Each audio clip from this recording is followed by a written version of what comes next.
जयपुर में राजस्थान चुनाव के प्रचार का आखिरी दिन मौजूद है इस वक्त आमेर विधानसभा में।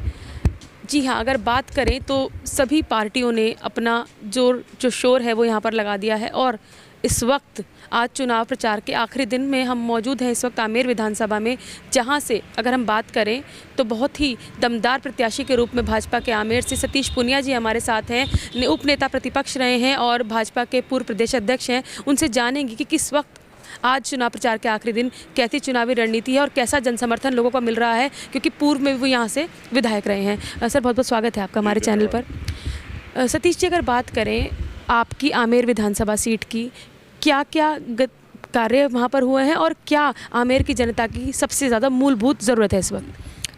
पिछली बार हम लोगों ने 2018 में पहली बार 20 वर्षों बाद ये सीट जीती थी और प्रतिकूलता के बावजूद भी, क्योंकि 13 से 18 के बीच में यहाँ बुनियादी विकास की शुरुआत हुई थी। राजधानी के नज़दीक है, लेकिन मैंने चुनाव लड़ने के दौरान देखा कि इंफ्रास्ट्रक्चर का बहुत अभाव था। सड़कों का senior secondary school panchayat headquarter पर नहीं थे, जीएसएस नहीं थे, तो कुल मिलाकर पानी की सुविधा उतनी नहीं थी। हम लोगों ने 1500 करोड़ के काम करवाए, जिसमें बीसलपुर का पानी था, फ्लाईओवर्स थे, 350 करोड़ की सड़कें थी, 33 सीनियर सेकेंडरी स्कूल थी। तो उससे एक शुरुआत हुई थी। 18 से 23 क्योंकि मैं विपक्ष में था और विपक्ष के नाते सदन में मजबूती से लोगों की मांग को रख सकता था और मुझे पार्टी के अध्यक्ष बनने का सौभाग्य मिला, तो मेरी क्षेत्र की जनता को भी एक संबल और ताकत मिली। उस विपक्ष के नाते जो बात सदन में रखी उसको देर से सरकार को मानना पड़ा और लोगों को यहाँ कॉलेज, उपखंड और तहसीलें मिली हैं। तो कुल मिलाकर यहाँ इंफ्रास्ट्रक्चर का डेवलपमेंट अभी भी एक बड़ा मुद्दा है और हम लोगों ने कमिट किया कि सरकार आएगी तो हम इसको और ज़्यादा विकसित करेंगे। यहाँ पर पर्यटन का केंद्र है, इसलिए वहाँ बहुत संभावना है, जिस पर सुविधाओं को विकसित करना। एक आइकॉनिक टूरिस्ट डेस्टिनेशन का पैसा भारत की सरकार ने दिया 347 करोड़ रुपए, लेकिन राजस्थान सरकार की लापरवाही से उस पर कोई काम नहीं हुआ। तो ऐसे बहुत सारे मसले हैं। खेती यहाँ बड़ा एक उपक्रम है जिसमें उसको और ज़्यादा विकसित करने की ज़रूरत है। डेयरी, पशुपालन का, डेयरी का बड़ा काम है।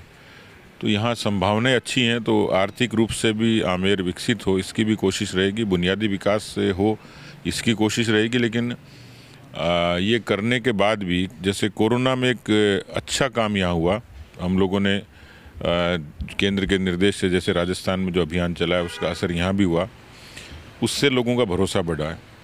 कुछ केवल हमारा मानना है कि हम नारों की नहीं, हम सरोकारों की राजनीति करनी है और उस नाते बहुत सारे नवाचार किए, रोजगार मेला लगाया, मैराथन कराई, सुकन्या समृद्धि के खाते खुलवाए। उससे एक सकारात्मकता इस क्षेत्र में है और इसलिए मुझे पूरा भरोसा है कि क्षेत्र की जनता मुझे आशीर्वाद देगी, पार्टी को समर्थन देगी। सतीश जी, क्योंकि चुनाव का दौर है तो आरोप प्रत्यारोप का सिलसिला चलता रहता है। कहीं ना कहीं जो इस वक्त आमेर के बारे में चर्चा की जाती, कहा जाता है कि जो आमेर से विधायक जीतता है कभी उसकी सरकार नहीं होती। और दूसरी बात, अगर एक नदी का जो मुद्दा है, नदी के पानी का मुद्दा, उसको बहुत उछाला जा रहा है और कहीं ना कहीं जो मुकाबला है वो त्रिकोणीय इस रूप में देखा जा रहा है। तो इस चीज़ से सतीश पूनिया कैसे निकलेंगे? देखिए, राजस्थान में ओवरऑल तो कोई ट्रायंगल है नहीं, क्योंकि दो पार्टियों में बाईपोलर पॉलिटिक्स है, इसलिए उसी पे केंद्रित। आमेर विधानसभा सीट की अगर बात, आमेर में भी आमने सामने का ही मुकाबला है। मुझे नहीं लगता कि रीजनल पार्टी को या छोटी पार्टियों को लोग एक्नॉलेज करेंगे। कल जैसे एक मुरारी लाल मीणा वो पार्टी के समर्थन में आए हैं, तो चुनाव लड़ता हुआ व्यक्ति जलते चुनाव में आपके साथ जुड़ता है, इसका मतलब पार्टी की ताकत वहाँ बढ़ रही है। तो उसी से एक उम्मीद दिखती है कि हम लोग अच्छे से वो सब चीज़ें कर रहे हैं। पेयजल की समस्या थी, मैंने बीसलपुर का बताया, कुछ गांव में बीसलपुर से जोड़ने की मांग अभी भी है। वो जो मांग है, क्योंकि पानी ज़मीन में नीचे चला गया, तो पूरे राजस्थान में ही है किस तरीके से पानी को लाया जाए। तो ये तो बहुत बड़ी चीज़ें हैं जिस पर हमने अभी संकल्प पत्र में भी कहा है कि हम जो ERCP है उसको केंद्र की सहयोग से उसको पूरा करेंगे। तो हम लोग ऑलरेडी कमिट कर चुके हैं, तो उस पर निश्चित रूप से जब डबल इंजन की सरकार होगी तो सहूलियत होगी और हम उस पर कर पाएंगे। आपने संकल्प पत्र दिया, कांग्रेस 7 गारंटियां दे रही है, प्रियंका गांधी आकर कहती हैं कि धर्म की राजनीति पर वोट ना दें और नेता को अगर हम कार्य नहीं बताएंगे तो नेता जो है वो कमज़ोर हो जाता है और नेता कार्य नहीं करता। उस पर आप क्या कहते हैं? नहीं, धर्म को राजनीति को अलग नहीं किया जा सकता। धर्म समाज का हिस्सा, आस्था है, और इसलिए किसी को लगता हो कि राम राजनीति का कारण है, ऐसा नहीं है। वो समाज की और धर्म की आस्था से जुड़ा हुआ प्रश्न है। भारतीय जनता पार्टी ने अपने जनसंघ के समय से अपने एजेंडे में रखा था कि हम राम मंदिर बनाएंगे, तो राम आस्था के प्रतीक हैं, इसलिए उनको सियासत से, राजनीति से जोड़ना ठीक नहीं है। ये अलग बात है कि भावनात्मक रूप से लोग धर्म से जुड़े होते हैं और उस आधार पर वोट करते हैं, तो उसमें कोई बुराई कोई नहीं है। सब अपने अपने धर्म को मानते हैं, पूछते हैं, और ये अभिव्यक्ति की आज़ादी सबको है, तो इसलिए कहा जाता है। लेकिन प्रियंका गांधी को राजस्थान में भाषण देने का कतई हक नहीं है, क्योंकि उन्होंने कहा था लड़की हूँ, लड़ सकती हूँ, तो राजस्थान में क्यों नहीं लड़ी? 17 बलात्कार यहाँ होते हैं, कभी आकर खड़ी नहीं हुई। रणथंभौर में पर्यटन वो ज़रूर करती हैं, लेकिन अबला के आंसू पोंछने नहीं गई। वो कभी वहाँ नहीं गई जहाँ कोटड़ी में जिंदा बच्ची को जला दिया गया हो, शिक्षिका को पेट्रोल डाल के जला दिया हो, किसी बुजुर्ग महिला के पैर चांदी के कड़े के लिए काट दिए गए हों।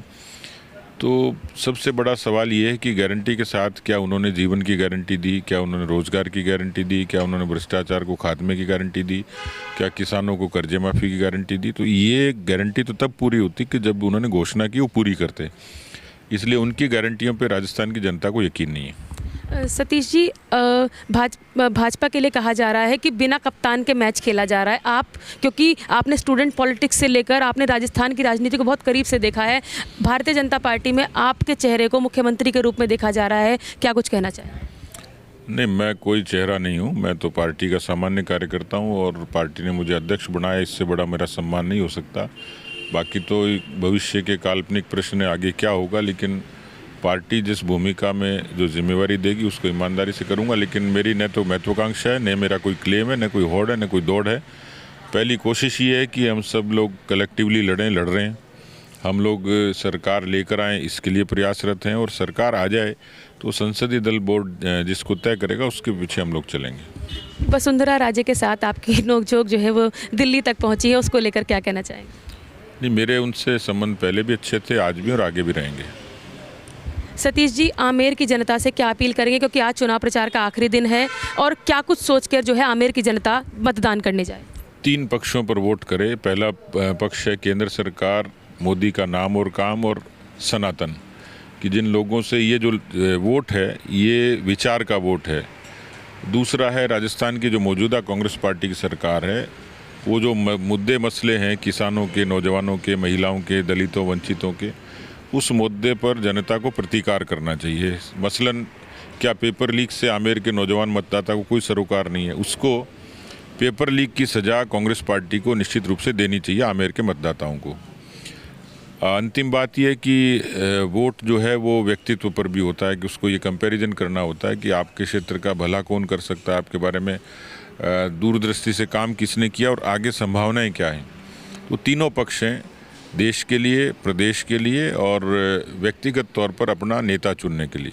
बहुत बहुत धन्यवाद। तो ये थे सतीश पूनिया, जिनका कहना है कि जो भाजपा की कार्यशैली है और जो कांग्रेस द्वारा गारंटियां दी गई जिनको पूरा नहीं करा गया, उसको देखते हुए जनता जो है समझ चुकी है, और इस बार भी जो सरकार का, जैसे हर बार राजस्थान में चेंज जनता जाती है और मोदी मैजिक भी यहाँ पर लोगों के बीच में देखने को मिल रहा है, उसकी वजह से भाजपा सरकार यहाँ पर आ रही है। आप देखते रहिए द भारतवर्ष न्यूज़।